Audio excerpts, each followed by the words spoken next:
Os Vencedores e o Reino Milenar, Arcádio Sierra Dias.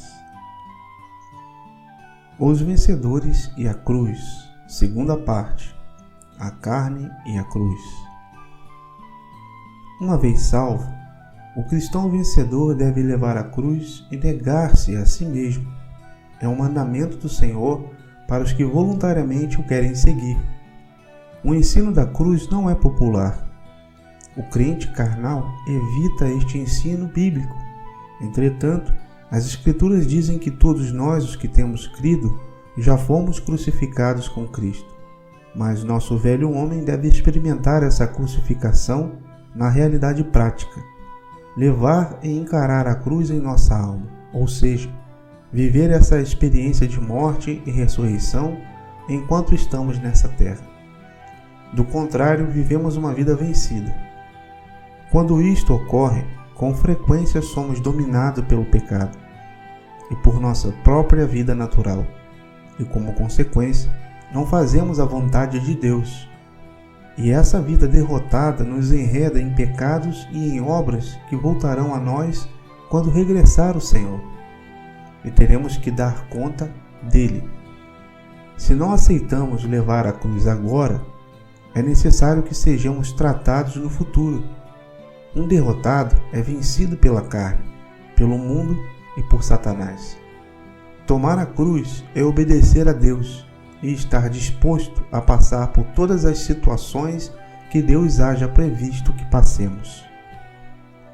No mundo, a alma tem seus deleites e seus próprios interesses, mas a cruz e o negar a si mesmo rompe com esses vínculos, e a pessoa se submete à vontade de Deus. Só o caminho da cruz nos leva a sermos verdadeiros vencedores, mas muito poucos se animam a abrir a porta que conduz a esse caminho. A vitória de Cristo é nossa vitória, e devemos mantê-la e proclamá-la. Não significa que devemos ser crucificados de novo, pois já fomos crucificados com Cristo. O sangue do Senhor se derramou para expiar o que temos feito, para nosso perdão pelos pecados cometidos e justificar-nos diante de Deus. Não basta que sejamos perdoados, pois há um problema em nós. Herdamos de Adão, dentro de nós, uma força que nos escraviza, a força do pecado. E por isso é que necessitamos da cruz, para tratar com o que somos. Então a cruz, aplicada pelo Espírito, nos libera do poder do pecado, para que não tenhamos que ser julgados pelo que fazemos. O sangue de Cristo nos reconcilia com Deus, mas segue dentro de nós um conflito do qual só nos pode livrar a cruz. A vitória do vencedor não é uma mera transformação em sua carne, senão a vida ressuscitada de Cristo dentro dele. Aceitar a cruz é uma vitória. Um vencedor é o crente que tem ido mais além de aceitar a cruz só objetivamente. O verdadeiro vencedor é aquele que aceita a cruz subjetivamente. É aquele cuja cruz tem matado seu egocentrismo, pois a tem aceitado subjetivamente. E é necessário que a cruz seja aplicada à nossa carne pelo Espírito Santo. Diz o apóstolo Paulo em Gálatas 2:19, parte B e 20.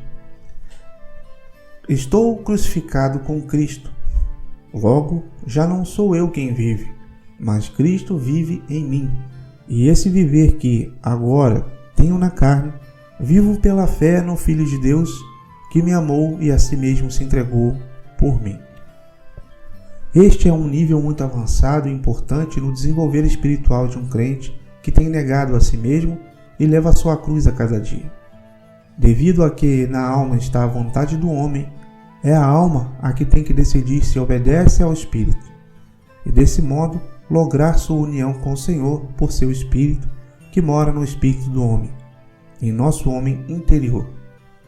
Lemos em João 3:6. O que é nascido da carne é carne, e o que é nascido do Espírito é Espírito. Quando o homem é regenerado no momento de crer no Senhor Jesus, ele vem de ser meramente carne e já em sua qualidade de crente regenerado, segue sendo carnal enquanto não houver experimentado uma renovação em sua alma. Como se efetua essa renovação? A renovação não consiste em modificar a carne. Há muitas instituições, métodos, recursos humanos, terapias e filosofias terrenas que pretendem modificar o comportamento do homem. Deus, o que quer fazer de nós, não é uma mera modificação do nosso comportamento, senão uma nova criatura, uma criatura à imagem de Cristo. Mas a nova criatura não se consegue por modificação, pois a carne de um regenerado segue sendo a mesma corrupta que antes. Na regeneração, Deus nos dá a sua vida, não criada, eterna, em nosso espírito, mas nossa carne segue igual. O eu do homem segue intacto. Mas a Bíblia nos diz uma grande verdade em Romanos 6,6. Sabendo isto, que foi crucificado com ele o nosso velho homem, para que o corpo do pecado seja destruído, e não sirvamos o pecado como escravos. Se, apesar disso, teu velho ego segue igual, o Senhor nos exorta a que levemos a cruz e neguemos o ego. Diz Lucas 9:23. Dizia a todos: se alguém quer vir após mim, a si mesmo se negue dia a dia e tome a sua cruz e siga-me. O que significa tomar a cruz? Diz Roland K. Leavel: levar a cruz quer dizer mais que sobre levar uma enfermidade com inteireza ou sofrer uma desgraça com fortaleza. A cruz é algo que alguém pode evitar se assim o deseja, e é algo que alguém aceita voluntariamente por causa de Jesus e a glória de Deus. Significa obediência a Cristo, mas inclui muito mais. Levar a cruz não era um assunto superficial para os 12. Alguns deles chegaram a experimentar a morte por meio da crucificação. Todos eles sofreram violência por serem cristãos, violência que poderiam haver evitado se houvessem entrado em compromissos. Indubitavelmente, a carne deve ser tratada pela cruz. A moda de hoje é o contrário, que o crente evite o sofrimento e que se aprofunde nos prazeres de uma vida fácil e mundana. Negar a si mesmo é renunciar às demandas, gozos e privilégios de nosso antigo ego e a nossa vida anímica. É negar-se mesmo como princípio de vida natural. Não necessariamente negar coisas, ainda que envolva negar os prazeres mundanos. Gozar de muitas coisas é contrário à de levar a cruz. Tenha-se em conta que os deleites terrenos acendem a concupiscência de nossa carne. O Senhor sabe bem que o que nos espera com Ele no reino é incomparável com tudo aquilo que nos atrai nesta vida terrena. O Senhor Jesus, o Verbo de Deus, tinha tudo em sua glória com o Pai e se despojou de tudo isso para poder abrir-nos o caminho para que nós também o desfrutemos. Desfrutemos o verdadeiro gozo eterno. O Senhor não se importou no ter aqui nenhuma pedra onde recostar a sua cabeça. Nesse aspecto, estava em pior condição que as aves dos céus e que as raposas do campo. Essa vida é tão curta como um suspiro, mas suas atrações nos enervam de tal maneira que temos em pouco as promessas de um Deus verdadeiro e confiável. Depois de fazer um relato da luta entre os desejos da carne e a vida no Espírito, diz Gálatas 5:24: e os que são de Cristo Jesus crucificaram a carne com as suas paixões e concupiscências. A crucificação da carne se traduz no quebrantamento do homem exterior, da morte do grão de trigo, e isso é necessário para a liberação e manifestação de nossa vida espiritual. A vida do Espírito deve ser liberada, diz João 12:24. Em verdade vos digo, se o grão de trigo, caindo na terra, não morrer, fica ele só, mas, se morrer, produz muito fruto. Esse grão de trigo é o Senhor Jesus Cristo. Antes de sua morte, tinha sua vida prisioneira em seu corpo. Não podia menos que estar em um só lugar de cada vez. Mas com sua morte e ressurreição, a vida do Filho unigênito foi liberada e produziu muitos grãos à imagem do primeiro. E veio a ser o primogênito entre muitos filhos de Deus. Assim como o grão de trigo, para dar fruto, deve cair na terra e morrer, cada crente, para ser vencedor e produzir muito fruto, deve morrer o seu eu. Sua vida natural, a dura casca exterior, deve apodrecer e desaparecer, a fim de que libere a vida do Espírito e seja manifestado Cristo através dele. Cristo na cruz tratou uma só vez com o pecado para que o pecado não reine mais em nós. Mas o Espírito Santo trata dia após dia com o eu, por meio da cruz. Entretanto, segue no crente uma luta entre a carne e a vida espiritual. Os crentes que na prática não vivem para Deus, senão para si mesmos, são considerados cristãos anormais. 1 Coríntios, capítulo 3, verso 1 a 3. Em troca, os cristãos espirituais simplesmente são cristãos normais. Já têm experimentado uma renovação que vem de dentro para fora. A renovação é experimentada na alma. É um processo mais ou menos prolongado. Depende da dureza da natureza da alma do crente. Há plantas que não crescem devido a que lhes falta a luz solar, ou umidade, ou nutrientes, ou têm parasitas, ou não dão muito fruto porque não as podam e limpam. Isto contando com que hajam sido semeadas em boa terra. A maturidade leva seu tempo. Por via de regra, um cristão recém-nascido não pode evitar ser carnal, como um bebê não pode evitar ser bebê.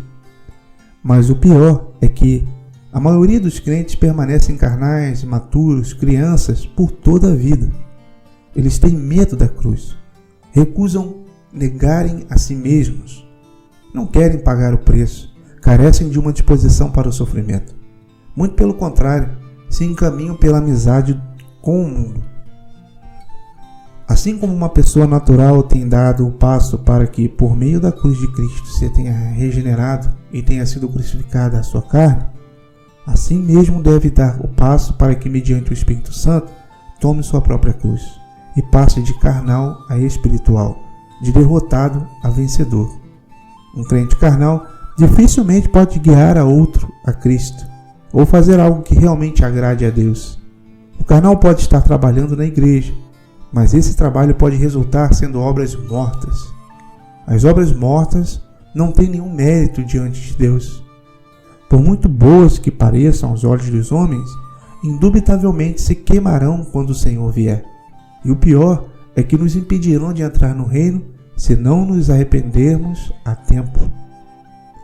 O cristão carnal pode assimilar os ensinamentos, mas na mente.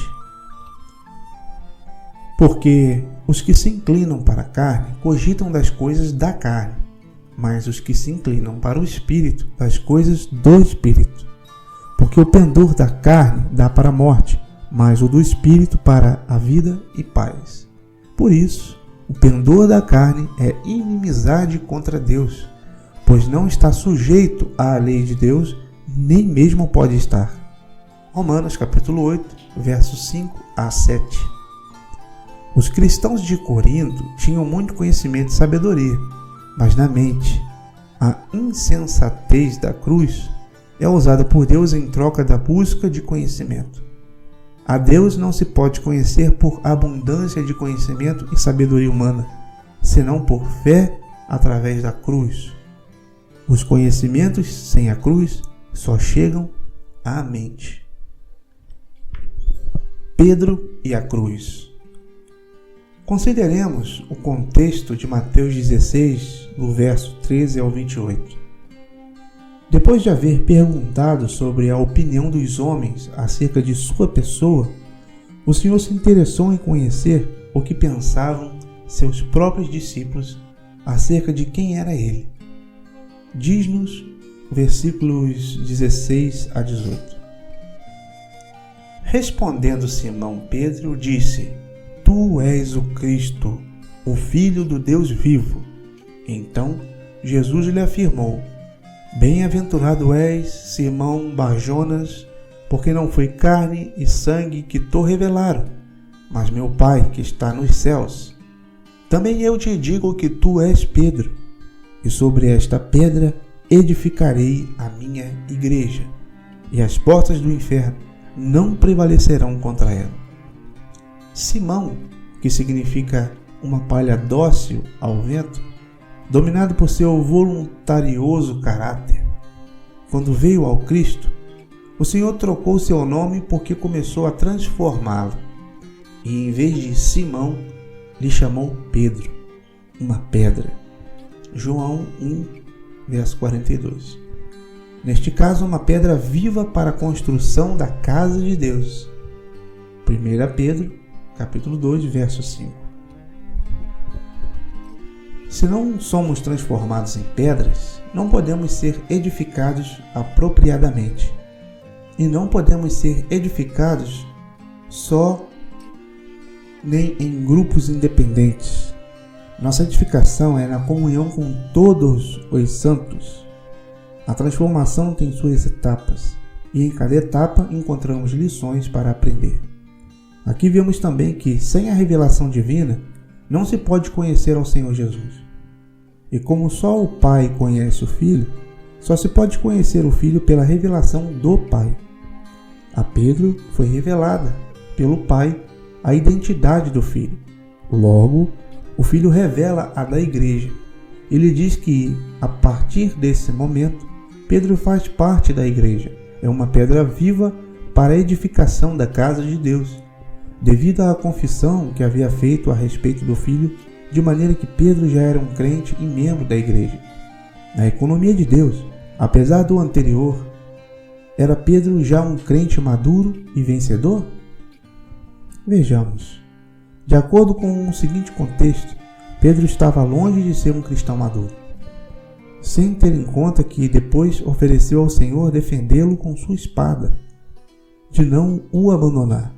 Mas já vemos que o Evangelho nos diz que o deixou só e o negou.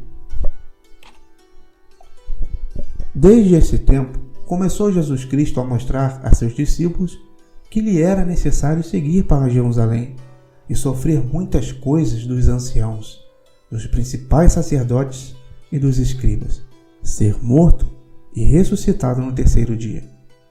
E Pedro, chamando-o à parte, começou a reprová-lo, dizendo: Tem compaixão de ti, Senhor. Isso de modo algum te acontecerá. Mas Jesus, voltando-se, disse a Pedro: Arreda, Satanás. Tu és para mim pedra de tropeço, porque não cogita das coisas de Deus, e sim das dos homens. Aqui vemos o crente Pedro sem entender para nada a cruz de Cristo, e menos sua própria cruz. A igreja não pode ser edificada sem crucificação e ressurreição. E um crente carnal dificilmente pode estar disposto a tomar a cruz. Temos por claro que o homem natural e Satanás caminham e cavalgam juntos, e que o crente vencido não se diferencia muito.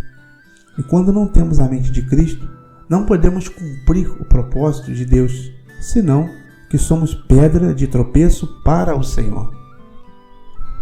À raiz destas considerações, se pode entender as palavras do Senhor nos versículos 24 e 25.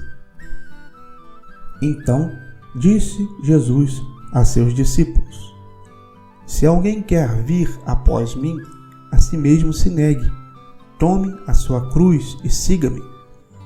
Porquanto, quem quiser salvar a sua vida, perdê-la-á, e quem perder a vida por minha causa, achá-la-á.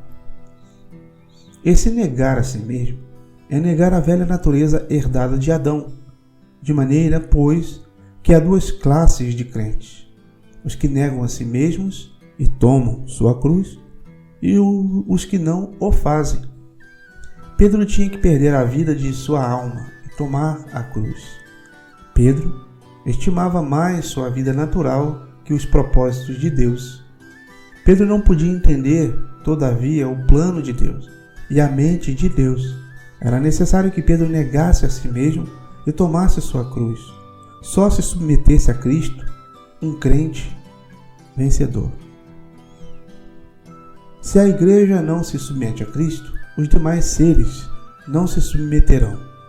E só a cruz faz com que o nosso eu vá minguando e Cristo vai crescendo em nós, no mais íntimo do nosso ser. Contemplamos a mulher samaritana de João 4. Ela cria em Deus, sabia da promessa de um Messias e o esperava, mas sua vida estava fundida em espessas trevas do pecado. Buscava a solidão e a obscuridade, e não se atrevia a deixar-se ver a cara, pois a luz a incomodava. Sua consciência não a deixava tranquila, sua conduta a fazia caminhar por veredas torcidas. A carne a escravizava. Mas um dia o Senhor foi a buscá-la, e a esperou que viesse buscar água no poço de Jacó. Ao ter um encontro com Cristo, ele lhe deu de beber da água viva. Foi algo penetrante que deu uma grande virada na vida desta mulher. E já não teve mais sede, e deixando o cântaro, correu a dar testemunho. Também nós, quando chegarmos a ser vencedores, é quando não nos importará mais o cântaro, o deixaremos de um lado do poço e correremos para proclamar que Jesus Cristo é o Senhor. Mas para isso é necessário que de nosso interior corram rios de água viva. Temos dito que nós, os crentes, já fomos crucificados com o Senhor, mas agora o Senhor nos diz que devemos levar a cruz. Se nosso velho homem já morreu na cruz, agora devemos negá-lo. Para que fazer viver a um defunto que estorva a obra do Senhor? Já o Senhor, ressuscitado, vive dentro de nós, e nós nele. De havermos negado a nós mesmos e de havermos levado a cruz ou não. Depende de nossa situação quando o Senhor regressar e tivermos que comparecer ante seu tribunal. Os versículos 26 e 27 dizem: Pois que aproveitará o homem se ganhar o mundo inteiro e perder sua alma? Ou que dará o homem em troca de sua alma? Porque o Filho do Homem há de vir na glória de seu Pai, com os seus anjos, e então retribuirá a cada um conforme as suas obras. A vida da alma é a vida natural, a vida do ego. A vida psíquica deve ser tratada pela cruz. Do contrário, seguiremos como Pedro em sua situação de Mateus 16 e outros textos. Na hora mais amarga do Senhor, Pedro e todos os amigos íntimos do Senhor o abandonaram. E não só eles, nós fazemos o mesmo hoje em dia. Não queremos acompanhar o Senhor nesta hora crucial. Um Jacó tratado por Deus. Em Jacó, temos o exemplo de um crente astuto, não obstante haver sido escolhido para a primogenitura desde antes de nascer, quando todavia não havia feito nem bem nem mal. Especificamente, e por vontade de Deus, foi escolhido, apesar de que ia ser uma pessoa de caráter forte, enganadora, calculista e egoísta. O Senhor não nos escolhe por sermos bons ou maus, pois todos somos maus. O Senhor deu um destino prévio a Jacó, mas para que Jacó pudesse chegar a ser um servo do Senhor, um homem útil nas mãos de Deus, um verdadeiro vencedor, um homem obediente à vontade de Deus, esse eu perverso de Jacó devia morrer, devia passar pela cruz, até que chegasse a negar-se a si mesmo. Diz Romanos 9, versos 10 até 16. E não ela somente, mas também Rebeca, ao conceber de um só, Isaque, nosso pai, e ainda não eram os gêmeos nascidos, nem tinham praticado o bem ou o mal, para que o propósito de Deus quanto à eleição prevalecesse, não por obras, mas por aquele que chama. já fora dito a ela: o mais velho será servo do mais moço. Como está escrito: amei Jacó, porém me aborreci de Esaú. Que diremos, pois? Há injustiça da parte de Deus? De modo nenhum. Pois ele diz a Moisés: terei misericórdia de quem me aprouver ter misericórdia. Compadecer-me-ei de quem me aprouver ter compaixão. Assim, pois, não depende de quem quer ou de quem corre, mas de usar Deus a sua misericórdia. A Escritura nos diz que antes que Jacó nascesse, já havia sido eleito por Deus para, em sua misericórdia, dar-lhe a primogenitura. Jacó jamais recebeu isto porque merecia.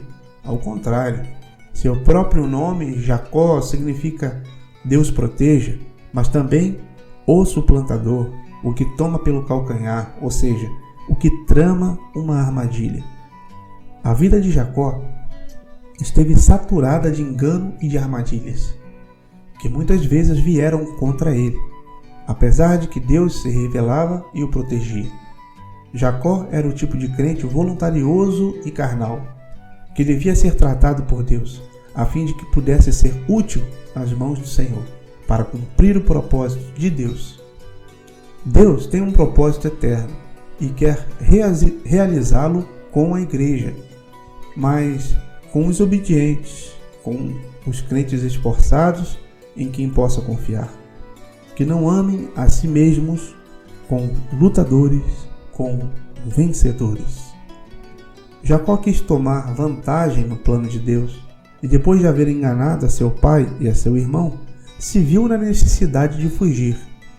Em Betel, Deus se revelou em sua fuga e, inclusive aí, Jacó disse a Deus: se me prosperares, te darei o dízimo de tudo. Isso encerra algo de negócio. Quis ter vantagem sobre Labão, de quem também foi enganado desde o começo, quando pediu a Raquel para casar-se. Mais tarde houve uma luta entre Jacó e Deus, mas Jacó persistiu diante de Deus até conseguir que Deus o abençoasse. E saiu vencedor, pois a palavra diz no verso 28: então disse: já não te chamarás Jacó, e sim Israel, pois como príncipe lutaste com Deus e com os homens e prevaleceste. Leia Gênesis capítulo 32, dos versos 22 a 32. Em Peniel, Jacó viu o rosto de Deus e foi livrada a sua alma. O andar de Jacó mudou depois dessa experiência. De homem anímico passou a ser espiritual. Foi desagarrado o tendão da coxa, e ao ser desagarrado seu próprio andar, pode caminhar com Deus para cumprir os propósitos eternos. Quando chegou a ser um vencedor, Deus lhe mudou o nome. Já não se chamaria mais Jacó, o suplantador, senão Israel, o que luta com Deus. Morreu sua amada Raquel. Logo, foi enganado por seus próprios filhos. Desapareceu José, seu filho favorito. Logo também teve uma amarga experiência com Benjamim. Tudo isso para quê? Era necessário que o Jacó natural fosse tratado pelo Senhor. E esse trato do Senhor ia transcorrendo em forma dolorosa. Uma coisa é confiar nas destrezas do Jacó carnal, e outra é confiar exclusivamente no Senhor. Indiscutivelmente, é necessário que sejamos iluminados, que possamos ver o caminho pelo que caminhamos e que estejamos confessando nossa dependência do Senhor e de seu Santo Espírito. Para que crucificar a carne? Muitos crentes são cheios do Espírito Santo quando creem e vão experimentando um crescimento normal de suas vidas espirituais. Vão caminhando com Deus e preocupando-se pelas coisas de Deus, mas desafortunadamente a maioria dos cristãos não se ocupam muito do que interessa ao Senhor, senão de seus próprios interesses egoístas e carnais. Gálatas 5, 19. Por isso o Senhor quer que a carne seja crucificada subjetivamente. Na realidade histórica, a carne já foi crucificada no Gólgota.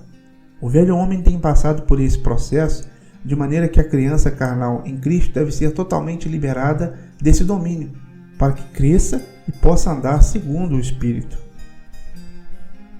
A obra da cruz consiste em suprimir, anular. Não nos traz coisas, mas as tira.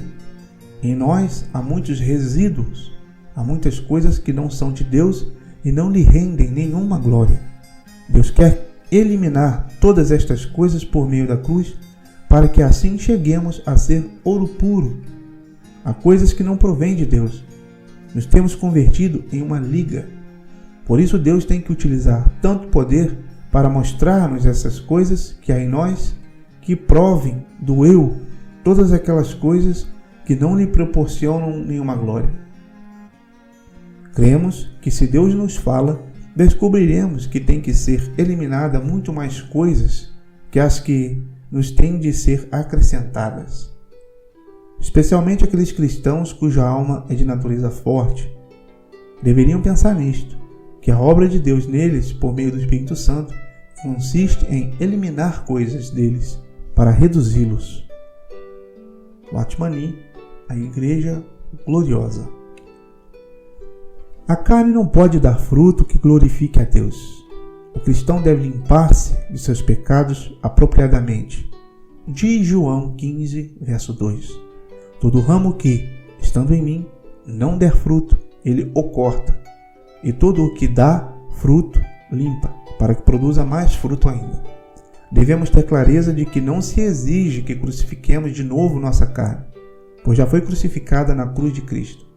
A crucificação da carne tem de ser experimentada, e que essa morte na cruz tenha seu efeito em nós. Essa prática se dá em colaboração com o Espírito Santo. Diz a palavra de Deus em Colossenses 3, 5. Fazei, pois, morrer a vossa natureza terrena, prostituição, impureza, paixão lasciva, desejo maligno e avareza, que é idolatria. Esse, pois, enlaça o versículo com os anteriores, em que diz que já temos morrido e ressuscitado com Cristo. São duas realidades que vão unidas. Já fomos crucificados com Cristo, e fazer morrer o terreno em nós, se crermos que temos sido mortos em Cristo, podemos fazer morrer o terreno em nós. Isto se logra porque o Espírito Santo aplica a morte da cruz a tudo o que tem que morrer. Diz Romanos 8, 13. Porque se viverdes segundo a carne, caminhais para a morte. Mas, se pelo Espírito mortificardes os feitos do corpo, certamente vivereis. Entretanto, devemos estar vigilantes, pois a carne não fica inutilizada pela crucificação conjunta em Cristo. Ela, contudo, não fica suprimida. Ela segue existindo e, enquanto tiver oportunidade, se põe em ação. A mensagem da cruz não está sendo pregada, pois, com contadas exceções, está se pregando uma caricatura do Evangelho. Nós dizemos ver, mas em nossas faculdades naturais não podemos ver. Pelo contrário, essas faculdades naturais nos impedem de ver a realidade. Se Deus nos ilumina um pouco, então constatamos nossa cegueira. Afirmar que vemos, como no caso da igreja do período de Laodiceia, é um orgulho farisaico. Quanto mais nos gloriamos e envaidecemos, dizemos que vemos, mais cegos somos. E quando já vemos manifestada em verdade nossa cegueira, então é quando vamos começar a ver. Paulo só pode ver as coisas de Deus quando ficou cego, fisicamente. É necessário restaurar a mensagem da cruz e vivê-la. Quando não se vive uma mensagem da cruz, vivemos para nós mesmos, não para o Senhor. A cruz é para pôr nela todos os dias o que somos e o que temos, o velho, o inútil. Dizem os apologistas da prosperidade no cristão que o Senhor quer ver-nos envoltos em uma vida regalada e aprazível, sem problemas, sem fome, sem preocupações, sem perseguições. Tudo bem. Mas Mateus 10, do 34 ao 39, diz o contrário. Não penseis que vim trazer paz à terra. Não vim trazer paz, mas espada. Pois vim causar divisão entre o homem e seu pai, entre a filha e sua mãe, entre a nora e sua sogra. Assim, os inimigos do homem serão os da sua própria casa. Quem ama seu pai ou sua mãe mais do que a mim, não é digno de mim. Quem ama seu filho ou sua filha mais do que a mim, não é digno de mim. E quem não toma sua cruz e vem após mim, não é digno de mim. Quem acha a sua vida, perdê-la-á. Quem todavia perde a vida por minha causa, achá-la-á. O Senhor não traz paz a uma terra em que Satanás ainda é seu príncipe. Por isso os vencedores estão em guerra contra Satanás. E este os ataca usando inclusive os mesmos familiares de sua própria casa. O Senhor tem que ser amado acima de todas as coisas. Essa espada que se menciona no versículo 34 é a vida cheia de tribulações e dores do sofrido e verdadeiro vencedor, o que caminha todo ferido pelo caminho estreito, traçado por Cristo. O versículo 35 explica o 34. De acordo ao verso 38, se trata de uma cruz, e tu estás em liberdade para levá-la ou não. A cruz é opcional, mas absolutamente necessária para o que quer caminhar com Cristo.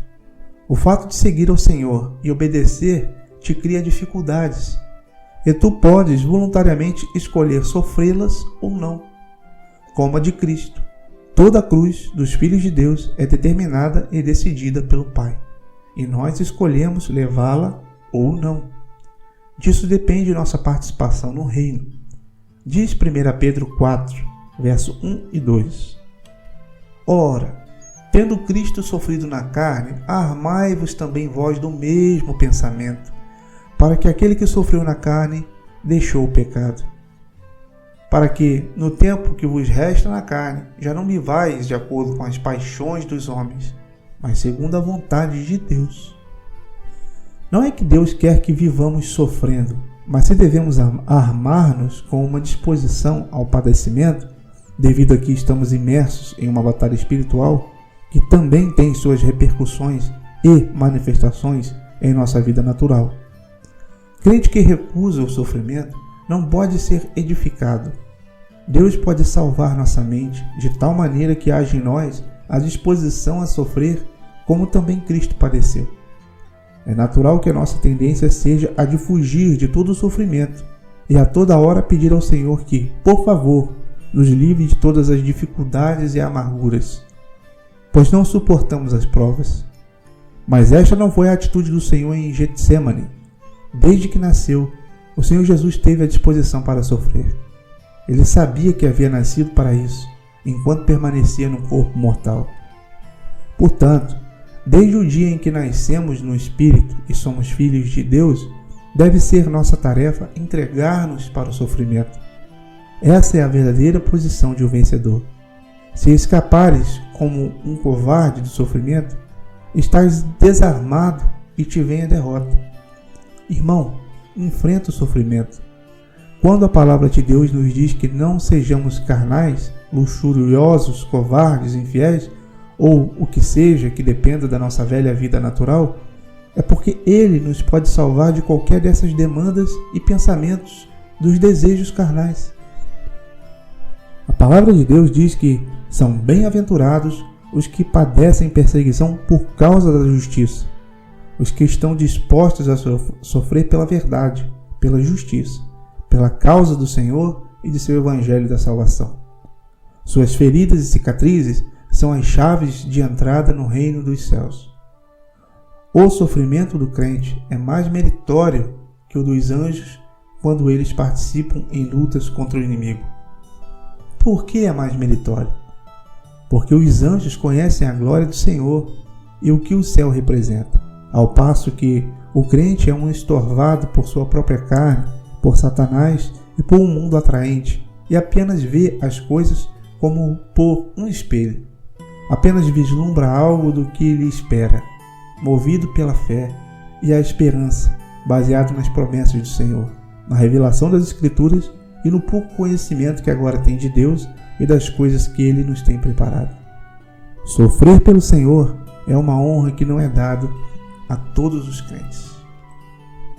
Continua com os vencedores e a cruz, novidade de vida.